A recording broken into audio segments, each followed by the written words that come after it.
Hi, good morning. My name is Tom Conkle.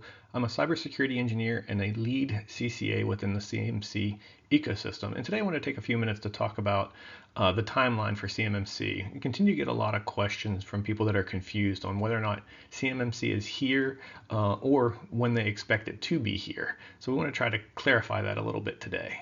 In order to start, we need to understand that there's multiple parts that help determine the status of CMMC. And as you can see here on the slide, we have four different rules or regulations that determine different aspects of CMMC, from the DFARS 252, 204, 7012 clause that helped define what security requirements are now being validated by CMMC, all the way to the phased rollout that's defined in 32 CFR that determines when organizations are required to be certified and how they're required to be certified. So let's take a moment to dig a little bit deeper into each of those now. As we begin taking a deeper look, let's start with DFARS 252 204-7012. This is the Safeguarding Covered Defense Information and Cyber Incident Reporting requirement. This requirement became effective in December of 2017 and required organizations or companies working with the Department of Defense to implement the SP 800-171 security requirements. So basically, this just was the DoD's way of saying, hey, if you're going to work with us, you're going to have CUI in your contract or covered controlled unclassified information. We expect you to protect it, and here are the things that we expect you to do. The regulation, whenever it was published, actually said that the NIST Special Publication 800-171, in effect at time of award, was the version that the contractor needed to be implement. But when NIST released Revision 3, the DoD in May of 24 applied a class deviation to allow the DIB members to stay on revision 2. So that way we wouldn't move the goal stick as organizations were implementing 800-171 Rev 2. So basically, if we think about it, this DFARS clause requires us to, or defines the recipe that the DoD is expecting for us, right? It gives us an understanding of what do they want us to do to help protect their CUI information. The next part we want to look at is 32 CFR, Code for Federal Regulation, Part 170. This is the regulation that established the CMMC program. It became effective in December of 2024, and it's how we know that there are 3 levels within CMMC. It's what defined the assessment process for each of the levels, whereas we know that level 1, we're going to need a self-assessment.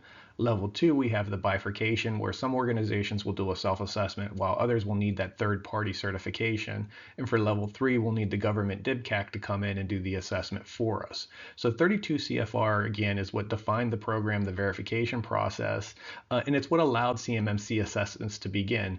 So in effect, this 32 CFR, when it became effective in December, this is what established the CMMC program, and this is why we hear many people talking about the fact that CMMC is here. And as a point of that, as of this recording, there's been over 100 companies that have already been assessed using 32 CFR because it is official and it is effective. So basically, to continue our analogy, if the DFARS 7012 clause helped us understand the recipe that we're going to be making in our restaurant, right? 32 actually opened the restaurant and allowed us to start serving food. The next part we want to talk about is 48 CFR. This is currently a proposed rule. It has not gone into effect yet, but this is the rule that actually allows the DoD contracting officers to put CMMC into their contracts. So 32 defined what CMMC is. 48 gives the guidance to the DoD so that whenever they let contracts and make award of contracts that contain CUI or FCI, how to use the program. It is currently going through finalization, and while there's no clear date known as to when it will actually become effective and contracting officers can begin putting CMMC in their contracts, it is anticipated that late in Q3 of 2025, the contracting officers will have the authorization and will be required to put CMMC in contracts for contracts with CUI or FCI information.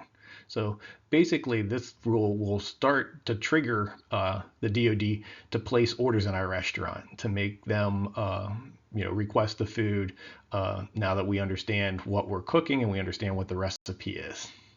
The final piece that I wanted to highlight today on the confusion of the timeline is the fact that 32 CFR implemented or established a phased implementation process. And it actually said that once 48 CFR is finalized, that'll initiate the phased rollout, such that we know the first year there's going to be level 1 and level 2 self-assessments only. They're not going to mandate other than special contracts where the contracting officer feels that there's a significant need to protect the CUI information. But most contracts within phase 1 will just require self-assessment for level 1 and level 2. It's not until we get to phase 2, 1 year or 12 months after phase 1 initiates, that we'll be required to have those level 2 certifications, either the self-assessment for some contracts or the third-party certification for level 2 for the other contracts. And then in 2027, a year after phase 2 is initiated, this is when the DIBCAC will start doing the level 3 certifications, and the full program is expected to go live in 2028 if 48 CFR is implemented as expected. Therefore, we expect once 48 is authorized later this year, the phase process begins. And this basically is going to help not create an overrun on our kitchen, right? It'll allow the DoD to start placing orders, but phase them in so that the CMMC ecosystem can keep up, make sure that the certifiers and the companies are available to do the certification, and give sufficient time to organizations to implement the CMMC requirements before they risk losing their contracts for not having implemented them. Okay, so that was a quick overview of some of the key reasons that there is confusion today on whether CMMC is here or not and when it'll be here, and some consider false starts. And really, it depends on what you're talking about. And as we talked about with the DFARS 7012 rule, that is in place today. That is required for all organizations with CUI in their contract, right, that they are self-attesting that they are meeting those requirements today. 32 CFR is in effect as well, and that's what defines a CMMC program and allowed our restaurant to open and authorize CMMC assessments to begin. Right. The 48 CFR is what's going to tell contracting officers when and how they have to place their orders, right, and what level of CMMC is required so that the DIB is properly protecting the information. And then the final phase piece of it is the phased rollout, so that we don't have a rush on the kitchen and we can meet the needs of the DoD by properly certifying organizations as the program rolls out. Again, my name is Tom Conkle, and I hope this video has helped clear up some of the confusion regarding the CMMC timeline. I've included a few resources here if you want to learn more about the timeline leading up to the full implementation of CMMC and the CMMC program itself. I've also included a few free resources from Optic Cyber Solutions to help you get started on your CMMC journey. If you need help getting ready for CMMC, reach out. We've helped several other organizations prepare for and meet CMMC requirements, and we'd love to help you on your journey as well. Optic Cyber Solutions strives to help organizations identify and address their blind spots through our assessment, implementation, and advising services. For more information about Optic Cyber Solutions and our services, reach out at info@opticcyber.com or check out our website at opticcyber.com.